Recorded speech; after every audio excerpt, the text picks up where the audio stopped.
हे bye bye अधिवेशन आहे. काल उद्धवसाहेब ठाकरे जे म्हणाले तेच सत्य आहे की ह्यांना निरोप समारंभ आहे अधिवेशन, बाय बाय अधिवेशन. या महाराष्ट्रातल्या जनतेच्या मनात काय आहे हे त्यांनी लोकसभेत दाखवून दिलं. महागाई, बेरोजगारी, शेतकऱ्यांचे हाल, महाराष्ट्रातली कायदा आणि सुव्यवस्था, रस्त्यामध्ये लोक रॉडनी मारतायत, पोरशेनी उडवतायत, पोरशेनी उडवल्यानंतर रातोरात फोन जात आहेत, ज्यांनी मर्डर केलाय त्याला फोन करून सोडवलं जात आहे.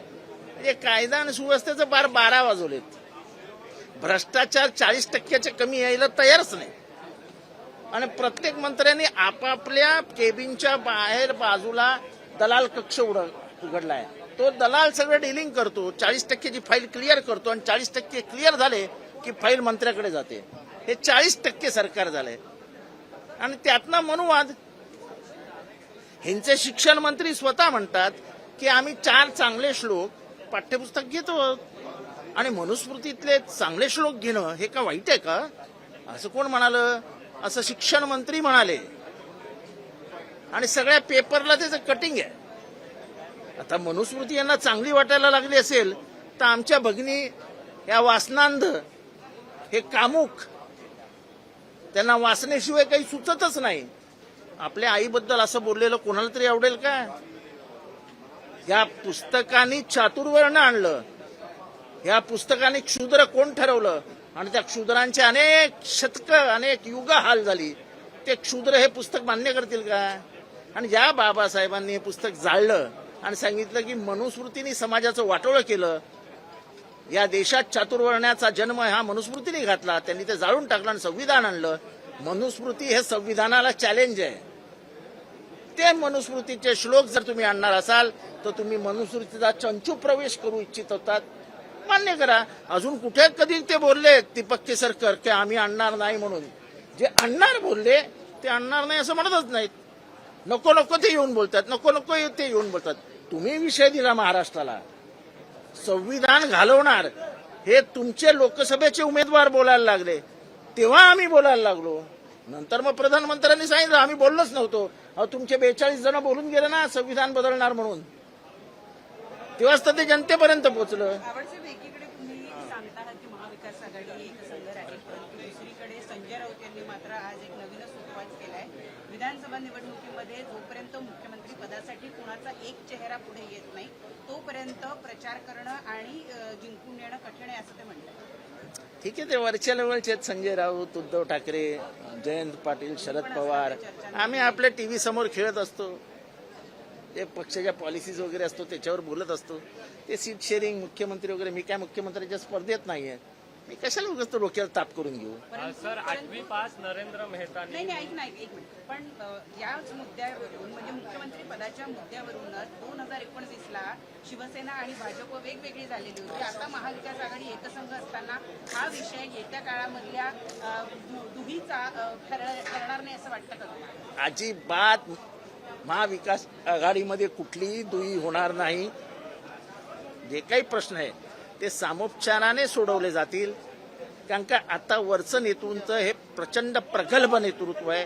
तिथे राहुल गांधी आहेत, इथे उद्धव ठाकरे आहेत आणि मध्ये शरद पवार आहेत. सर 8वी पास नरेंद्र मेहतांनी मुंबई पदवीधरसाठी मतदान केलंय.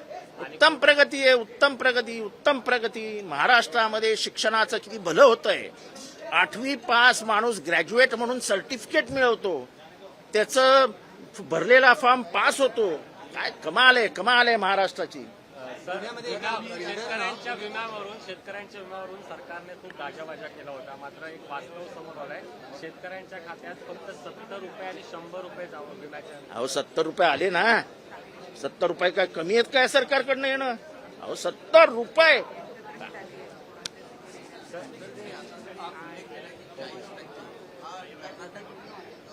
कर्नाटक पॅटर्न चालू आहे. आता शेवटचे दिवस चालू आहेत. 250 कोटीची एक फाईल एका मंत्र्याकडे गेली, त्या मंत्र्यांनी फाईल फेकून दिली. नाही 250 कोटीची कसली फाईल घेऊन येत आहे?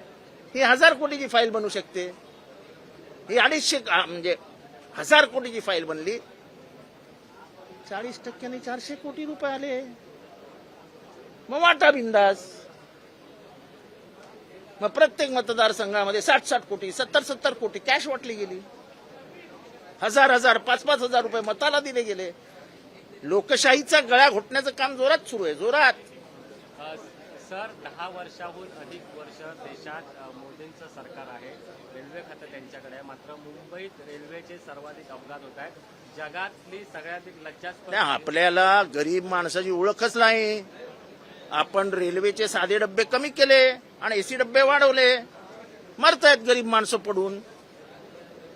आता श्रीमंतांचा जमाना आहे ना. वंदे भारत सारख्या ट्रेन येत आहेत एसी मधनं. मेल ज्या पूर्वी गरिबांना घेऊन जायचा गावोगावी, पॅसेंजर ज्या पूर्वी घेऊन जायच्या गावोगावी, झाल्या बंद झाल्या. आता आपल्याला गरज नाही पॅसेंजर बिसेंजरची. आपल्याला तर श्रीमंतांसाठी देश चालवायचा आहे. कसले कोर्ट? कुठलं कोर्ट? कोर्टाचे आदेश मानतात काय? इलेक्शन कमिशन मध्ये मुख्य न्यायाधीश सर्वोच्च न्यायालयाचे असले पाहिजे असं कोर्टाने दिलेला आदेश होता. आपण लोकसभेत गेलात आणि तो आदेश बदलून घेतलात. आता शक्य नाही होणार. आता 240 विरोधात आहेत. पण जेव्हा तुमच्याकडे ऍब्सोल्यूट मेजॉरिटी होती तेव्हा तुम्ही लोकशाहीचा गेले 10 वर्ष गळा कसा दाबत होतात हे अख्ख्या भारताने बघितलं. पार्लमेंटमध्ये उभे राहणारे प्रश्न हे काय जितेंद्र आव्हाडचे, पवार साहेबांच्या घरचे, राहुल गांधींच्या घरचे नसतात. तो जनतेचा आवाज होता. तो जनतेचा आवाज कसे तुम्ही पाय देऊन गळ्यावर ते दाबून टाकायचे हे स्पष्ट दिसत होतं. पुण्यामध्ये एका बिल्डरनं एका शेतकऱ्याला बंदूक लावलेली आहे. व्हिडिओ व्हायरल झाला. तसं बघताय कायदा सुव्यवस्थेच्या पुण्यामध्ये काही शक्य आहे. जर पोर्शे कारमधनं उडवलेल्या माणसासाठी फोन जातात, रात्रभर मंत्री जागे राहतात, आमदार जागा राहतो, आमदार पार पोलीस स्टेशनला जातो. पुण्यामध्ये सगळं शक्य आहे, सगळं. महायुतीमध्ये कुठेतरी मतभेद दिसत आहे. मला महायुतीबद्दल एकही प्रश्न विचारू नका. मला दुसऱ्याच्या घरात बघायची सवय नाही. पण कोल्हापूरमध्ये जे वातावरण सध्याला पाहायला मिळत आहे समरजित घाटगे विरुद्ध, मला त्यांचं काही घेणं देणं नाही. पण तुमचेच नेते होते असं कोण? असं होते होते होते होते होते एबीपी माझा, उघडा डोळे बघा नीट.